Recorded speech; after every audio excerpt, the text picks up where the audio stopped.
안녕하세요. 어렵게만 느껴졌던 대체 투자를 알기 쉽게 가이드해드리는 유여울입니다. 투자에서 하이 리스크, 하이 리턴이란 말이 있죠.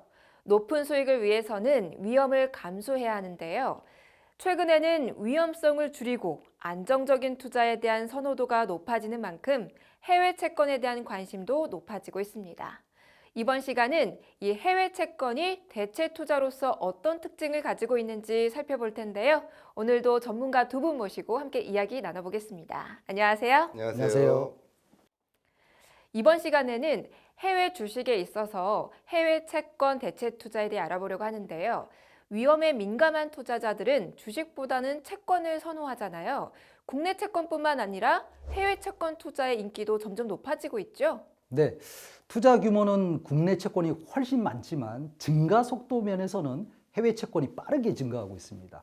예를 들어 보험사의 경우에는 원화 채권 투자액은 2016년 이후 제자리 걸음을 하고 있는 반면에 해외 채권 투자액은 같은 기간 2배 가까이 증가하는 모습을 보이고 있습니다.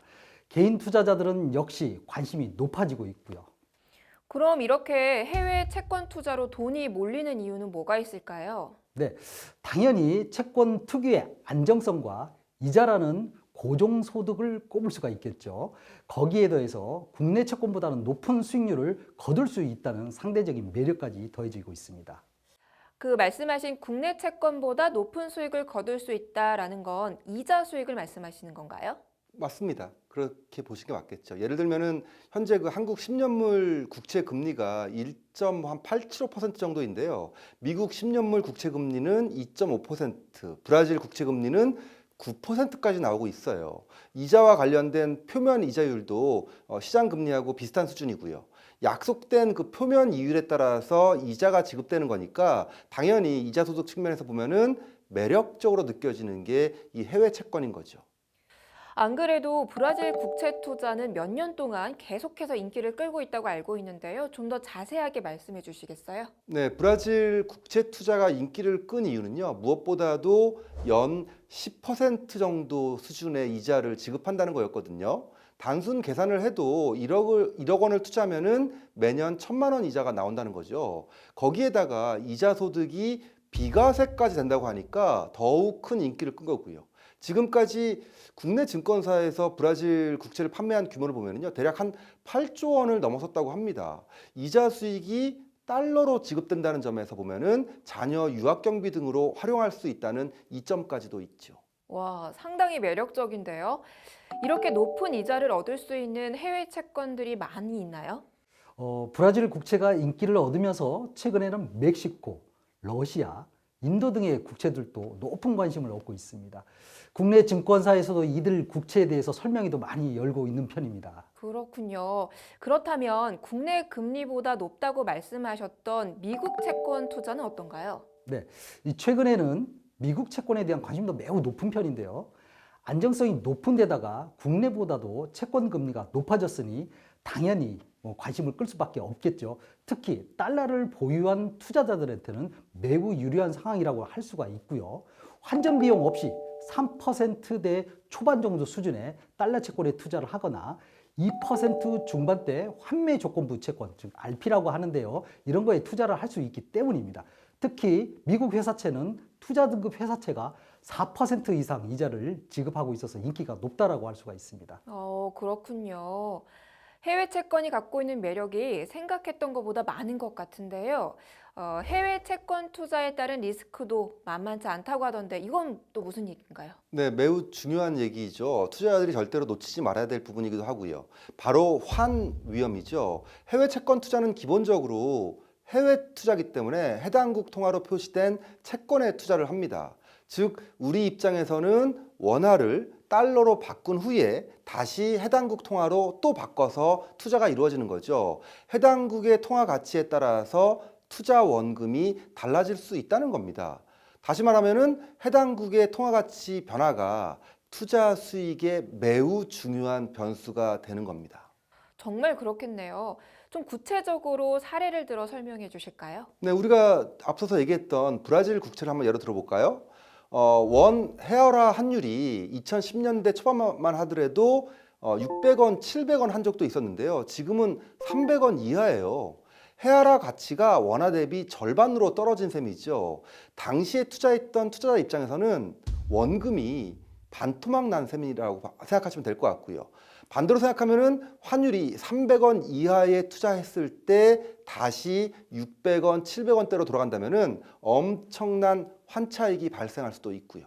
오, 무척 흥미로운데요. 이게 실제로 일어났던 일인 거죠? 네, 맞습니다. 환차익은 기본적으로 해당국 통화가 달러 대비 강세를 보였냐 여부가 아주 중요한데요. 그런 면에서 미국과 교역에서 장점을 갖고 있는 멕시코 페소가 몇 년간 달러 대비 강세를 보였습니다. 당연히 멕시코 채권 투자자한테는 환차익이 발생해서 투자자들을 아주 기쁘게 해주었습니다. 그렇군요.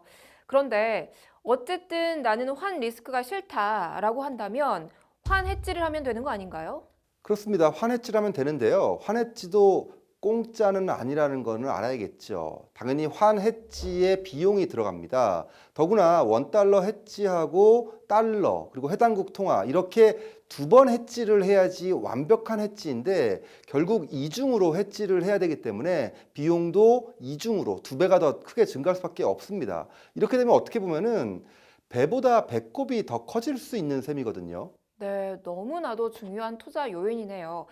그럼 투자자들이 명심해야 할 부분을 좀 정리해 주실까요? 네, 당연히 통화 변동성을 고려해야 합니다. 우스갯소리로 신흥국 채권 투자는 채권 투자라고 쓰고 환율 투자라고 읽습니다.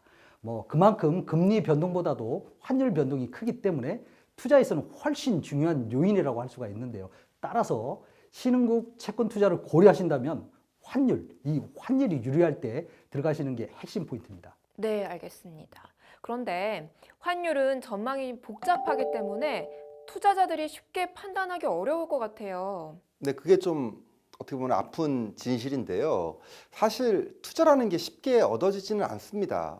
해당국 채권에 투자하기 위해서는 해당국 경제가 지금보다 좋아질지 꼭 고민해야 하는 거죠. 잘 모르겠다면은 신흥국보다는 통화 안정성이 좀 높은 선진국 채권 투자가 바람직합니다. 그렇군요.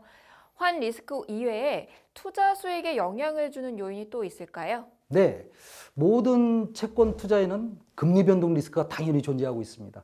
채권을 만기 전에 매매를 한다고 하면 살 때보다도 가격이 올라 있어야 당연히 좋은 건데요. 시장 금리가 하락했다고 하면 채권 가격은 올라갈 수밖에 없습니다. 즉, 시장 금리 하락기에는 장기 투자가 유리하고 상승기에는 단기 투자가 유리하다는 대목인데요. 중앙은행이 향후 금리를 낮출 건지 아니면 향후 경기가 좋아져서 시장 금리가 올라갈지도 당연히 고려를 좀 해봐야겠죠. 네, 투자자 입장에서 고려해야 할 사항들이 한두 개가 아닌데요. 거기다가 개인 투자자 입장에서는 투자 비용도 이거 무시할 수가 없잖아요. 그렇죠. 대표적인 비용 요인은 이제 수수료인데요. 판매사가 고객에게 징구하는 비용인데 채권 투자에서는 1%가 중요한 만큼 판매사가 얼마나 수수료를 매기는지도 꼭 한번 확인해 봐야겠죠. 네, 잘 알겠습니다. 지금까지 해외 채권의 투자에 대해 이야기 나눠봤는데요. 투자자 입장에서 해외 채권을 투자할 때 환율, 금리, 수수료를 반드시 챙겨볼 것 꼭 명심해야 할 것 같습니다. 그럼 다음 시간에 뵙겠습니다. 고맙습니다. 고맙습니다.